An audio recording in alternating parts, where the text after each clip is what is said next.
Alrighty, hello Team 308. Today we're going to give our shot at doing our writing instruction online through YouTube.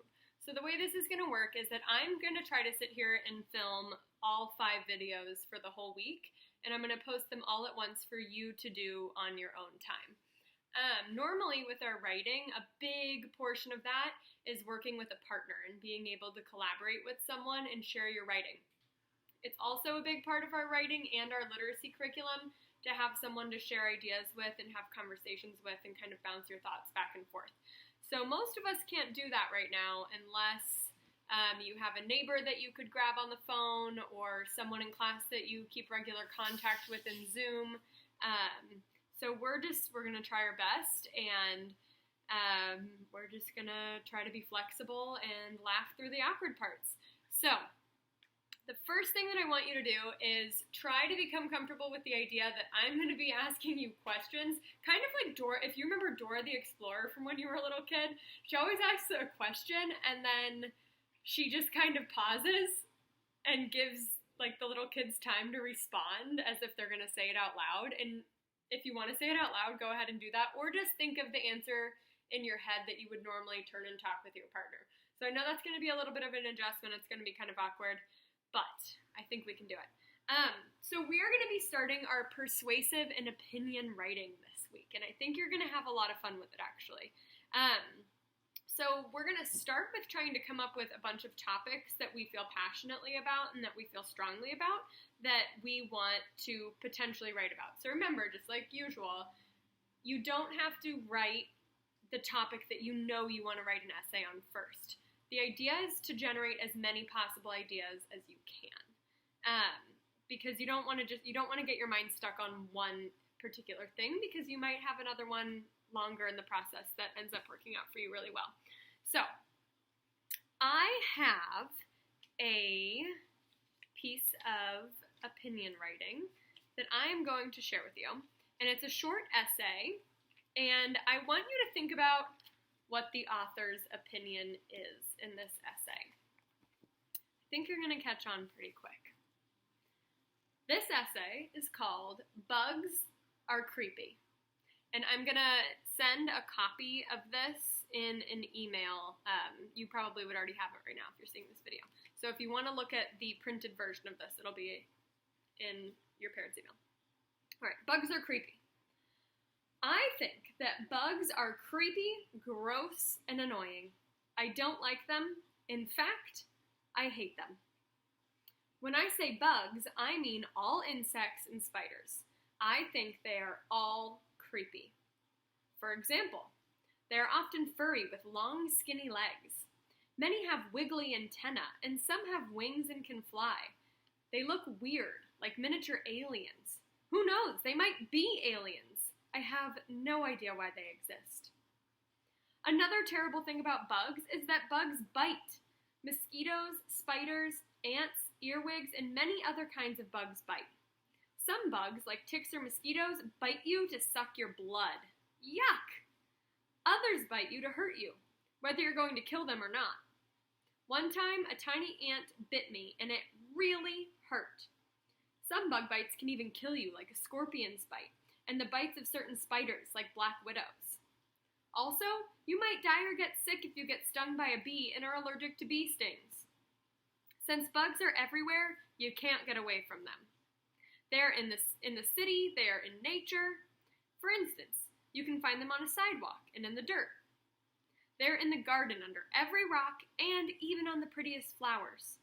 They're in your house. They're in your kitchen and on your food. Do you really feel like eating food after a fly has landed on it and taken a bite? Gross! Bugs even come out at night to fly around lights. I just can't get away from them. As you can see, I think that bugs are strange, disgusting, and really annoying. I don't want to see them, touch them, or be bitten by them. I'm sure I'm not the only person who feels this way about bugs. I bet you do, too. So what do you think was our author's opinion here? I know she was being pretty subtle there, but what do you think our author feels about bugs? this is the time where I'm going to awkwardly pause and give you time to think. Now, how do you know that the author has that opinion about bugs? In other words, what did the author do specifically to show us that they did not like bugs?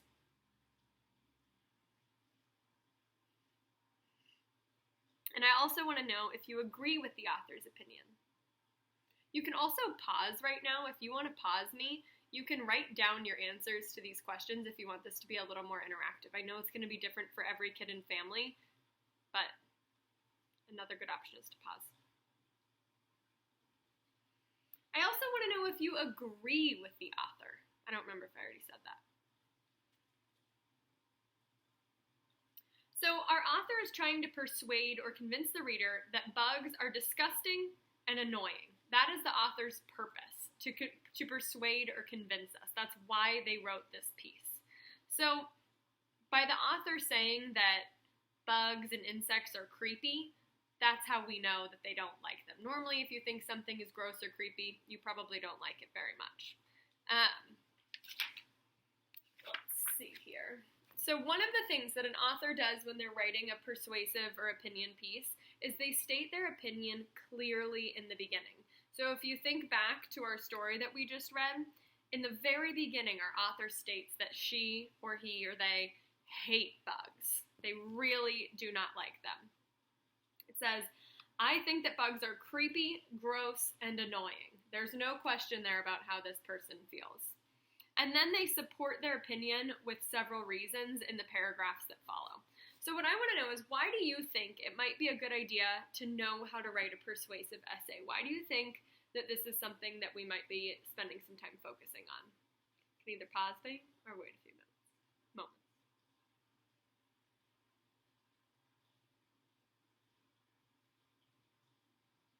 Some possible answers that you might have been thinking are, maybe you want to try to persuade someone to change something that you think is unfair. For example, maybe you want to be able to write to your congressperson or the president and ask them to change the way we do things in our country or in our state or in our county or in our city. Maybe you want to write to your teacher or your principal and ask them to, I don't know, throw a feast, for example, as a celebration, or get recess extended, or a longer lunch period to eat. There's a bunch of different reasons on why you might need to write this. Maybe you need to convince your parents of something. That's a fun one. So what I want you to do today, for our very first writing assignment, you're going to write for, I think you can do 20 to 30 minutes. I think 20 minutes should be your minimum here, because you guys all have pretty strong stamina with your writing. I think what I'm going to have you do is spend about 5 minutes coming up with topics that you might want to write about. So, for example, I might write some ideas. I'll get out my notebook, and I'm going to write down for 5 whole minutes things that I might want to write a persuasive essay about. For example, I think that recess should be longer. I think that there should be larger fines for littering. I think that school lunch should be healthier and with more fruits and vegetables. I think field trips should be mandatory once a week. I think that shelter in place should be mandated right now. I think it shouldn't be mandated right now. No one's going to tell you if your opinion's right or wrong. There's no correct or incorrect answer right now. Just getting your 5 minutes worth of ideas on the page.